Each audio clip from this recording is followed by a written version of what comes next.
A striking new appointment happened in the British Home Office. Tony Eastaugh, a former commanding officer of the British counter-terrorism unit, was promoted by Home Secretary Priti Patel to head of immigration enforcement at the Home Office. The media reported on that on Wednesday. His office could next be expanded to include responsibility for border protection. The appointment of a former high-ranking police commander who, according to the government, has experience in fighting illegal immigration is unlikely to be a coincidence.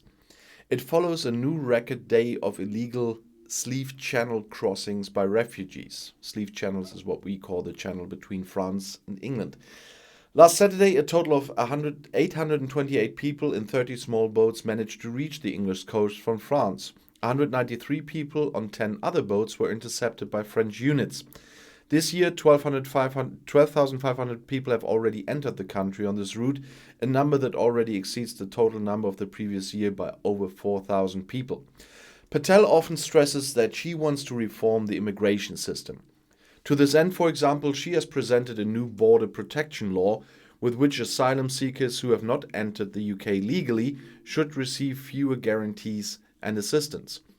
In July, the British government approved France the equivalent of 63 million euros to expand patrols and checks on the French coast. As early as 2020, Great Britain approved 30 million euros for the same purpose and appointed an officer to combat the threat to the sewer.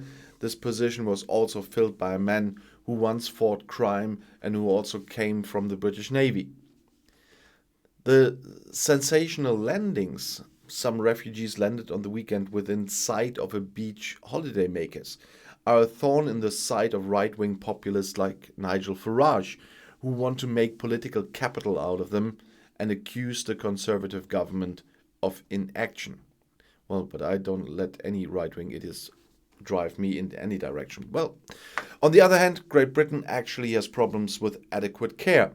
Last week, an Afghan boy was killed in a fall from a hotel in Sheffield in northern England. The authorities in charge have admitted that they did not audit the hotel properly. Aid organizations complain of inhumane accommodations. They also point out that stronger intervention on the French coast does not stop travel, but makes it more dangerous. And I'll see you in my next video. Bis gleich.